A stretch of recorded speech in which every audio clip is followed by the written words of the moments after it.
गठिया है, कमर दर्द, जोड़ों में दर्द, अकड़न है, नसों में सुन्नपन, कंपन है तो आप इसे ले सकते हैं, जिससे आपको बहुत। दोस्तों कैसे हैं आप लोग? आइए आज हम जानते हैं कि हाथ पैर में झंझनाहट क्यों होती है। अक्सर लंबे समय तक शरीर के किसी अंग पर भार देकर बैठने या फिर कभी कभी लगातार खड़े रहने पर शरीर में झंझनाहट महसूस होती है। यह पैरों और हाथों में होने वाली असहनीय सेंसेशन है। हालांकि कभी कभार ऐसा किसी के भी साथ हो सकता है, पर अगर यह स्थिति लगातार बढ़ती रहती है तो आपको इस पर ध्यान देना चाहिए। यह कई गंभीर बीमारियों का भी संकेत हो सकती है। तो हम जानते हैं कि किन कारणों से हमारे हाथ पैर में झंझनाहट होती है। तो विटामिन बी और ई की कमी के कारण। शरीर में विटामिन बी और ई की कमी नर्व और शरीर के अन्य भागों को प्रभावित करती है। हो सकता है आप सही खाद्य पदार्थों का सेवन न कर रही हो। ऐसे में जरूरी पोषक तत्वों की कमी के कारण हाथ पैरों में झंझनाहट होना शुरू हो जाता है। यह संकेत है कि आपको अपने आहार पर ध्यान देना चाहिए। नर्व से जुड़ी समस्या प्रिस्क्राइब्ड दवाइयों के साइड इफेक्ट के रूप में देखने को मिल सकती है। हाई ब्लड प्रेशर, HIV और कई अन्य संक्रमण की वजह से भी कभी कभी हाथ और पैर सुन पड़ सकते हैं और इनमें झंझनाहट महसूस भी हो सकता है। शराब का अधिक सेवन करना। शराब का अधिक सेवन नर्व और टिश्यू को डैमेज कर सकता है। इसके साथ ही अधिक मात्रा में शराब पीने से शरीर के आवश्यक पोषक तत्व जैसे कि विटामिन B12 और फोलेट कम हो जाते हैं। इस वजह से नर्व पर काफी बुरा प्रभाव पड़ता है, जिससे पैर और हाथों में झंझनाहट होने जैसी समस्या सामने आ सकती है। थायराइड की वजह से हाइपोथायराइडिज्म से पीड़ित व्यक्ति को अक्सर हाथ और पैर में झंझनाहट होने की शिकायत रहती है। ऐसा तब होता है जब आप अपनी इस स्थिति का एक उचित देखभाल नहीं कर पाती हैं, इसीलिए थायराइड के लक्षण नजर आते हैं। इस समस्या का एक उचित इलाज करवाएं। या झंझनाहट होने के कुछ अन्य कारण भी हो सकते हैं।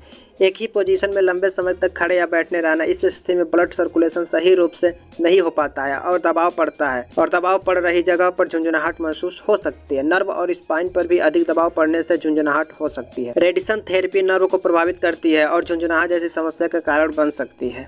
जानवरों के काटने से भी यह समस्या उत्पन्न होती है। सी फूड के टॉक्सिन्स के कारण भी झंझनाहट महसूस हो सकती है। मकड़ी और अन्य कीड़ों मकोड़ों के काटने से साइड इफेक्ट के तौर पर झंझनाहट और हाथ पैर में सुन्नपन होने जैसी समस्या देखने को मिलती है। तब झंझनाहट से निपटने के लिए आपको क्या करनी चाहिए? झंझनाहट हो रही जगह पर किसी तरह का भार ना दे और उससे रिलैक्स रखें ताकि वह अपने सामान्य ब्लड फ्लो को वापस प्राप्त कर सके। नर्व में ऑक्सीजन और हेल्दी ब्लड सप्लाई होना जरूरी है। इसी के साथ शरीर के किसी भी हिस्से पर एक तरफा भार न दें। जब झंझनाहट महसूस हो तो आसपास टहलने की कोशिश करें। यह आपको टेंशन के कम करने में मदद करेगा। यदि आपकी हथेली में झंझनाहट हो रही है तो अपनी हथेली को बार बार खोलें और बंद करें। इसका मतलब यह है कि हथेली में प्रॉपर मूवमेंट बनाए रखें। यदि शरीर में मोशन होगा तो यह ब्लड फ्लो को संतुलित रखने में मदद करेगा। ढकने में झंझनाहट होने पर उसे गोल गोल मूव करें। यह ब्लड सर्कुलेशन को इम्प्रूव करेगा और होने वाली सेंसेशन को भी नियंत्रित रखेगा। अब हम जानते हैं कुछ उपाय जिससे हाथ पैर के झंझनाहट से आराम मिल सकता है। आप मसाज करें। यदि आपको ये समस्या परेशान कर रही है तो सबसे पहले अपने मसल को रिलैक्स रखने और ब्लड फ्लो इम्प्रूव करने के लिए पैर और हाथों की मालिश करें। योग और मेडिटेशन का भी अभ्यास करें। यदि यह समस्या बार बार आपकी परेशानी का कारण बन रहा है तो ऐसे में योग और मेडिटेशन आपकी मदद कर सकते हैं। यह अभ्यास ब्लड सर्कुलेशन को इम्प्रूव करते हैं और नर्व को हेल्दी रखने में मदद करते हैं, जिस वजह से दर्द और झंझनाहट होने जैसी समस्या नहीं होती है।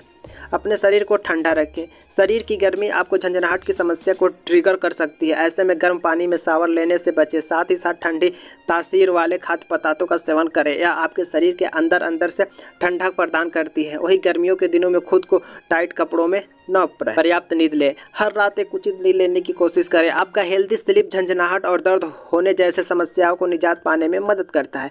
शरीर की आवश्यक पोषण दें। यदि आपकी झंझनाहट महसूस हो रही है तो कहीं यह आपकी कमजोरी का लक्षण तो नहीं। ऐसे में शरीर को आवश्यक अनुसार पोषण देने की कोशिश करें। साथ ही तरह तरह के हेल्दी खाद्य पदार्थों का अपनी डाइट में शामिल करें, जो कि शरीर में विटामिन और मिनरल्स की मात्रा को बनाए रखने में आपकी मदद करता है। अब हम बात करते हैं मेडिसिन। झंझनाहट की कंडीशन में आप मेकोन और 4 टैबलेट ले सकते हैं। यह टैबलेट क्या करता है कि आपके शरीर में जो भी न्यूट्रिशन की कमी रहती है उसे पूरा करता है। यानी कि न्यूट्रिशन के कारण अगर झंझनाहट हो रहा है तो इसे वह पूरा करता है। प्रेगनेंसी में झंझनाहट हो रही है तो आप ले सकते हैं, या सर्जरी के बाद भी शरीर में झंझनाहट होती है तो आप इसे ले सकते हैं। यह क्या करता है कि अगर आपके शरीर में नर्व पेन हो रहे हैं, साटिका की कंडीशन है, गठिया है, कमर दर्द, जोड़ों में दर्द, अकड़न है, नसों में सुन्नपन, कंपन है तो आप इसे ले सकते हैं, जिससे आपको बहुत आराम मिलता है। आप इसे एक कैप्सूल 1 डे यानी कि एक दिन में एक कैप्सूल ले सकते हैं। अगर आप इसे अधिक मात्रा में ले लेते हैं तो कुछ साइड इफेक्ट हो सकते हैं, जैसे कि allergic reaction, abdominal krump, nausea, vomiting, dizziness जैसे समस्या हो सकती है। चलिए अब मिलते हैं अगले वीडियो में। ऐसे वीडियो देखने के लिए मेरे चैनल को सब्सक्राइब करें, लाइक करें और शेयर करें, क्योंकि आपकी एक लाइक से हमें इंस्पिरेशन मिलता है अगले वीडियो बनाने।